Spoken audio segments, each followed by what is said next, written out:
Hello नमस्कार साथियों, स्वागत है आज के इस नए वीडियो में। जी हाँ दोस्तों, आज के इस वीडियो में आपने जो प्रश्न दिख रहा होगा, आप लोग को उम्मीद करता हूँ कि प्रश्न दिख रहा होगा। प्रश्न क्या है कि सिद्ध करें कि √3 एक अपरिमेय संख्या है। प्यारे साथियों, पता नहीं कि बिहार बोर्ड को इस प्रश्न में क्या जम चुका है कि हर एक ये रिकॉर्ड ही रहा है कि ये हर एक एग्जाम में हर एक वर्ष जो है ये प्रश्न पूछा जाता है और 2 नंबर में पूछा जा सकता है और कभी कभी 3 नंबर में भी पूछ लेता है। तो प्यारे साथियों, आज के इस वीडियो में आप लोग को सिद्ध करूंगा कि √3 एक अपरिमेय संख्या है। तो ये कैसे है, तो चलिए वही बात आप लोग को बताऊंगा और आप लोग ध्यान से देखिएगा। आपको 2 नंबर फिक्स करना है तो इसको आप ध्यान से जरूर देखिएगा। चलिए दोस्तों, वीडियो को स्टार्ट करते हैं। और ये देखिए, आपको पूछा गया है कि √3 एक अपरिमेय संख्या है, इसको सिद्ध करें। तो सबसे पहले एक यहाँ आया है अपरिमेय संख्या के बाद, और अपरिमेय संख्या के बाद आया है तो इसको क्या करना है प्यारे साथियों कि अपरिमेय संख्या क्या होता है कि परिमेय संख्या क्या होता है। तो देखिए, अपरिमेय संख्या होता है जिस सबसे पहले जानिए कि परिमेय संख्या, तो जिस संख्या को p/q के रूप में लिख सकते हैं उसे हम क्या कहते हैं, परिमेय संख्या कहते हैं। और जिन संख्याओं को p/q के रूप में नहीं लिख सकते हैं उसे अपरिमेय संख्या कहते हैं। तो परिमेय संख्या बराबर प्यारे साथियों हो जाएगा परिमेय संख्या बराबर हो जाएगा p/q। लेकिन अपरिमेय संख्या बराबर प्यारे साथियों अपरिमेय संख्या बराबर हो जाएगा और संख्या बराबर यानी कि ये p/q के बराबर नहीं होता है। तो प्यारे साथियों, उम्मीद करता हूँ कि परिमेय और अपरिमेय संख्या समझ में आ चुका होगा। और ये भी बात ध्यान में रखना है कि कोई ये भिन्न के रूप में है और ये भिन्न के रूप में नहीं है। अर्थात जो है p/q क्या है, p एक भिन्न है। भिन्न से तात्पर्य है कि उसमें अंश है और हर है। तो भिन्न होता है कि ये ऊपर वाला अंश है और नीचे वाला हर है। इस कॉमन बात को जो आप लोग को ध्यान में रखना है उसको ध्यान में रखिएगा। अब जो है आप आसानी से बना सकते हैं। तो और ये भिन्न देखिए, ये जो है कभी जो है पूर्णांक के बराबर नहीं होता है। तो आपका बात रहा कि पूर्णांक क्या होता है कि जैसे 4 है, 5 है, इसी तरह 60 है, ये सारी क्या है -60 है, ये सारी पूर्णांक है। तो ये जो है भिन्न कभी पूर्णांक के बराबर नहीं होता है, जो आपको इसमें देखने को मिलेगा। तो इस सारी बात को ध्यान में रखिएगा कि जो है भिन्न जो है यहाँ लिख देते हैं कि भिन्न कभी पूर्णांक के बराबर, भिन्न जो है पूर्णांक के बराबर नहीं होता है। तो इस बात को आप लोग को ध्यान में रखना है। तो चलिए अब इसको सिद्ध करते हैं कि √3 एक अपरिमेय संख्या है। तो कैसे, इन सारी बात को ध्यान में रखते हुए तो चलिए इसको सबसे पहले मान लेना है कि यदि संभव हो, जिस तरह से मैं लिखता हूँ उसी तरीके से आप लोग को भी लिखना है। तो देखिए, इसको सबसे पहले मान लेना है कि यदि संभव हो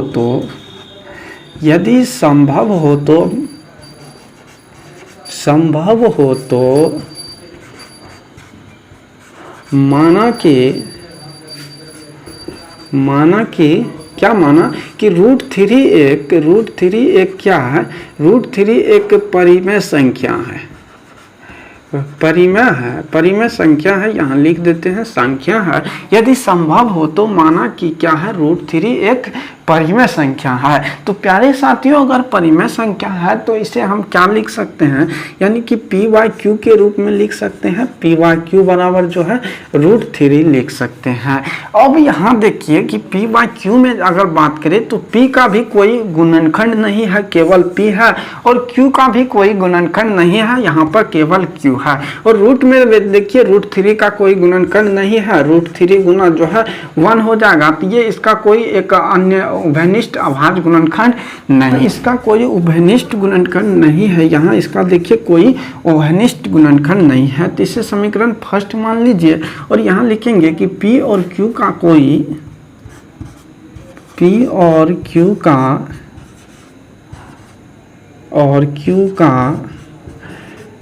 उभयनिष्ठ गुणनखंड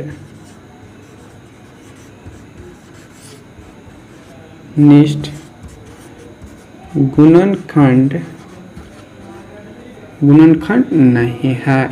नहीं है तो इसको अब क्या करेंगे प्यारे साथियों कि समीकरण फर्स्ट को दोनों तरफ वर्क करने पर यहाँ लिखेंगे समीकरण फर्स्ट को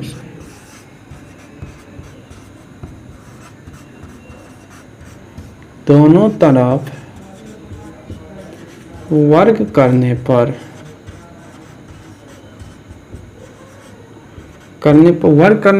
वर्क करने पर क्या होगा प्यारे साथियों, P/Q है समीकरण फर्स्ट, इसको दोनों तरफ वर्क करेंगे तो ये हो जाएगा √3 का होल स्क्वायर। इसी तरह इसको लिखेंगे तो ये हो जाएगा P² बराबर √3 को इस साइड जैसे कीजिएगा तो इसे लिख सकते हैं 3 की पावर 1/2 गुना, देखिए पावर में 2 है तो ये 2 से 2 कट जाएगा, यानी कि किसी भी रूट का मतलब होता है कि प्यारे साथियों 1/2 पावर में, किसी संख्या पे है तो उस पर पावर में 1/2 हो जाएगा, तो इसको ध्यान में रखिएगा। तो ये कट जाएगा और इसे लिख सकते हैं P² गुना Q बराबर जो है इसे 3 लिख सकते हैं। अब देखिए इसे क्या करना है, जैसे कि यहाँ पर आप देख रहे हैं कि इस Q को जो है इससे यानी कि एक बार Q को जो है इस साइड कर देना है, तो इसे फॉर एग्जांपल लिख सकते हैं P² बराबर जो है P² यानी कि 3Q लिख सकते हैं। अब देखिए प्यारे साथियों ये तो जो है एक भिन्न के फॉर्म में है जो मैंने परिमेय संख्या माना था, और ये देखिए एक पूर्णांक के रूप में है जो यहाँ पर आप लोग को बताएं कि 60 क्या है। ये कोई संख्या मान लीजिए Q का मान अगर हम 2 देंगे, 1 देंगे, 3 देंगे या कोई 0 देंगे तो ये क्या होगा, एक पूर्णांक होगा। तो ये जो है पूर्णांक बताए थे कि कभी जो है पूर्णांक जो है भिन्न के बराबर नहीं होता है, तो कहने का मतलब जो है ये कभी P यानी कि P² भिन्न जो है पूर्णांक के बराबर नहीं होगा। अतः हमारी मान्यताओं के अनुसार जो माने थे कि √3 एक परिमेय संख्या है वो गलत है, नीचे में लिख देना है कि अतः √3 क्या है, एक अपरिमेय संख्या है। तो इतनी बात को आप लोग को लिख देना है। तो यहाँ लिखना है कि अतः हमारी मान्यताओं के अनुसार √3 एक परिमेय संख्या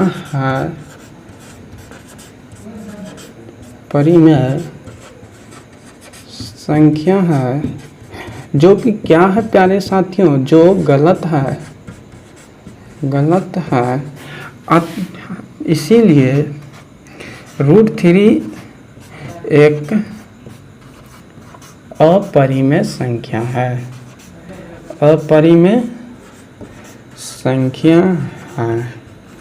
इतना बात को आप लोग को लिख देना है कि अतः हमारी मान्यताओं के अनुसार √3 जो माने थे कि एक परिमेय संख्या है वो परिमेय संख्या नहीं है, अर्थात वो गलत है। अतः √3 एक अपरिमेय संख्या है।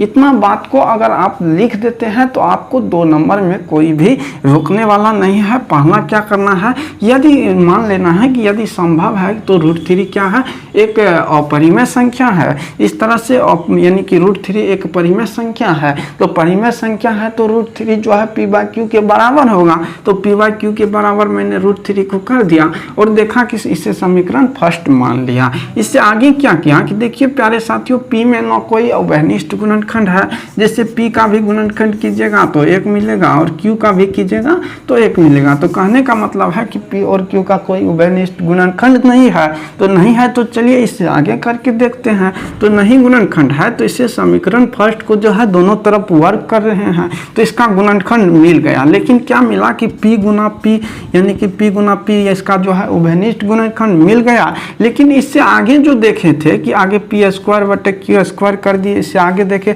P² एक Q को उधर दिए तो जो है P यानी कि एक भिन्न हो गया, एक पूर्णांक हो गया, जो भिन्न कभी पूर्णांक के बराबर नहीं होता है। तो यही गलत हो गया, यही भिन्न जो है पूर्णांक के बराबर नहीं होता, यहाँ यही बराबर हो जाता तो ये संभव हो जाता, लेकिन ऐसा नहीं हुआ। तो नहीं हुआ तो हमारी मान्यताओं के अनुसार √3 एक क्या है, परिमेय संख्या है, जो कि गलत है। अतः √3 एक अपरिमेय संख्या है, यही सही है। तो इतना बात को लिख देना है, आपको 2 नंबर में कोई भी नहीं रोकने वाला है, ये मेरा गारंटी है। तो चलिए प्यारे साथियों, उम्मीद करता हूँ कि इतनी बात आप लोग को ध्यान में रह चुका होगा। अगर रहा है तो आप वीडियो को एक लाइक कीजिएगा। आप चैनल को सब्सक्राइब करना चाहते हैं तो वो आपकी मर्जी है, कर सकते हैं। तो दोस्तों ठीक है, इसी तरह के वीडियो में आपसे मिलेंगे। तब तक के लिए दोस्तों जय हिंद, थैंक यू।